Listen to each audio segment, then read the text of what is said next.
Ever feel like you lost yourself in a relationship, but you can't explain how?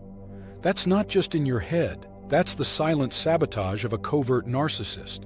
Unlike the loud, obvious abusers we picture in movies, covert narcissists are masters of psychological warfare. They don't need to raise their voice to dominate you. They chip away with a whisper, a look, a twisted compliment. And before you know it, you're second-guessing your every move, apologizing for things you didn't do, shrinking yourself just to keep the peace. When most people hear the word narcissist, they think loud, arrogant, self-obsessed. But covert narcissists, they wear a mask. On the surface, they might seem shy, introverted, even humble. They don't seek attention with grandiosity, but through guilt, passive aggression, and emotional manipulation. They play the victim, not the villain. At their core, covert narcissists still crave control, validation, and superiority. But instead of dominating with force, they undermine quietly through subtle digs, backhanded praise, or playing helpless so others rush to save them. Every move is calculated to keep them in control while appearing blameless to outsiders.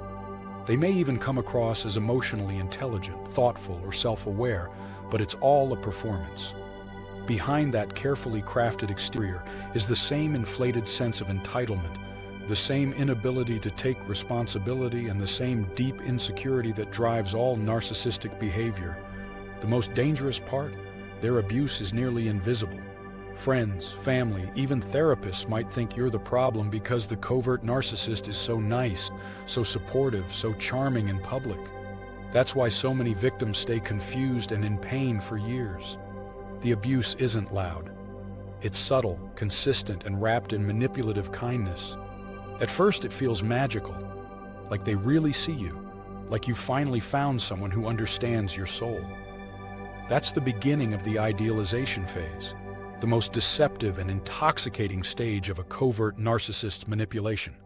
Covert narcissists are master charmers. They don't just flatter you, they mirror you. Your passions? Suddenly theirs too. Your values? They reflect them right back. Your pain? They get it, maybe even more than anyone ever has. It's not love, it's strategy. They're collecting data, your insecurities, dreams, fears, and emotional patterns, to use later.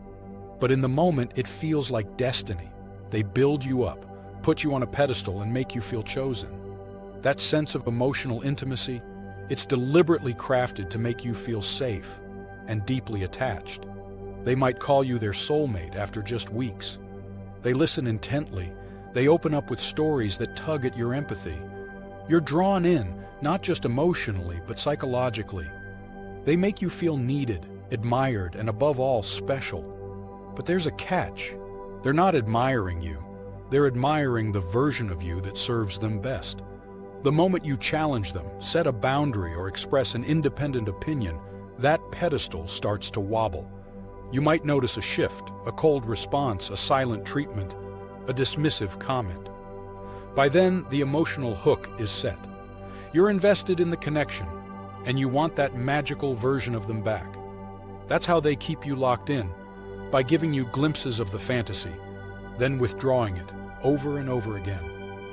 You start chasing the high of who they pretended to be. And that's how the trap is set, silently but powerfully. Once they know you're hooked, the tone starts to shift. But it's not obvious.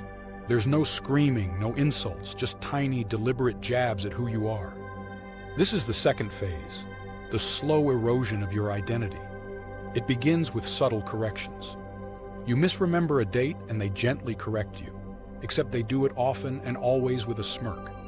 You share an idea and they joke, "That's cute." You laugh it off, but it stings. Over time, these micro-attacks accumulate, and you start to question yourself. They might call you too sensitive, dramatic, or needy, but only when you express hurt. They might praise you in public, then critique you in private, or compare you to others.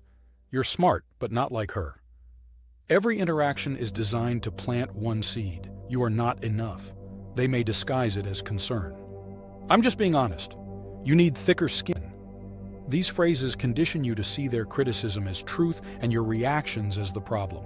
This tactic is called devaluation, and it's one of the most psychologically damaging tools in a covert narcissist's playbook. Because it's not a full-blown attack, you don't register it as abuse. You internalize it. You try harder to be better. You start changing how you speak, dress, even think, just to avoid those little jabs. And the worst part, you begin to gaslight yourself. You wonder if maybe you are too sensitive. Maybe they're right. Maybe you're lucky they're still around. You find yourself apologizing constantly. You stop bringing up things that upset you. You silence your voice, minimize your needs, and tiptoe around their moods because peace with them feels like survival. By now, your self-worth isn't just shaken, it's under siege. You no longer trust your gut. You're constantly second-guessing what to say, how to act, when to speak. And they love that, because the more uncertain you feel, the easier you are to control. It's not about one comment, it's death by 1,000 cuts. And each cut targets your identity until you barely recognize who you used to be.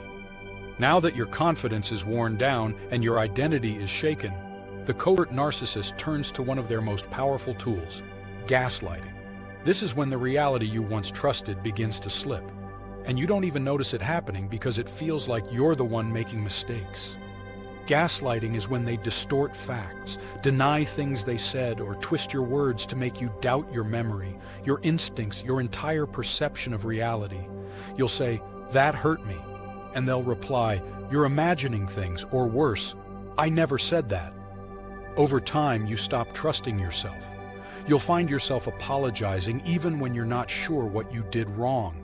You'll start fact-checking your own emotions. You'll wonder, am I the toxic one?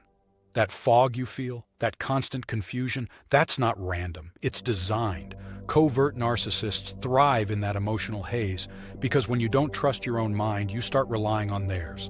They become the filter through which you interpret reality. If they say something's your fault, you believe it. If they say they're the victim, you accept it. If you feel hurt, you second-guess it.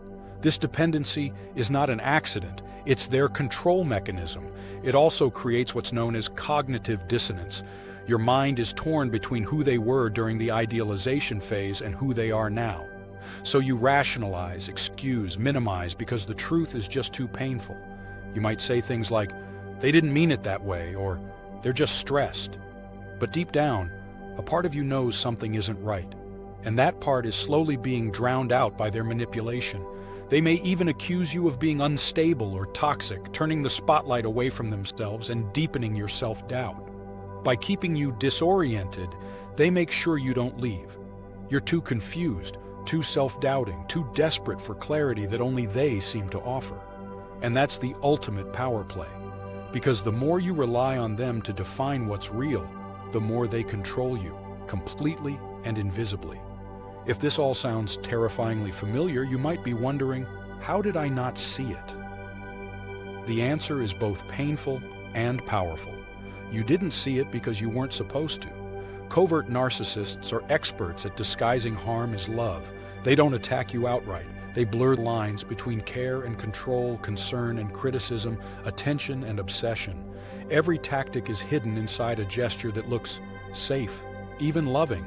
You're also dealing with trauma bonding, a psychological response where intermittent reinforcement, a cycle of kindness and cruelty, creates emotional addiction. Your brain clings to the highs to survive the lows, and because those highs feel so good, you excuse the pain that follows. Add to that their constant victim playing, where they twist stories to gain sympathy, turn others against you and make you feel like the abuser. Over time, you stop looking outward.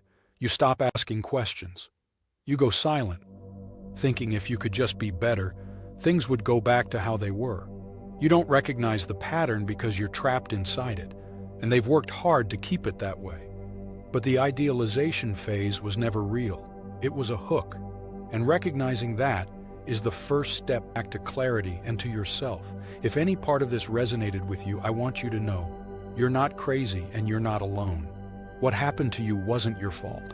It wasn't because you were weak or too emotional or not enough. It happened because someone targeted your empathy, your loyalty, and your heart.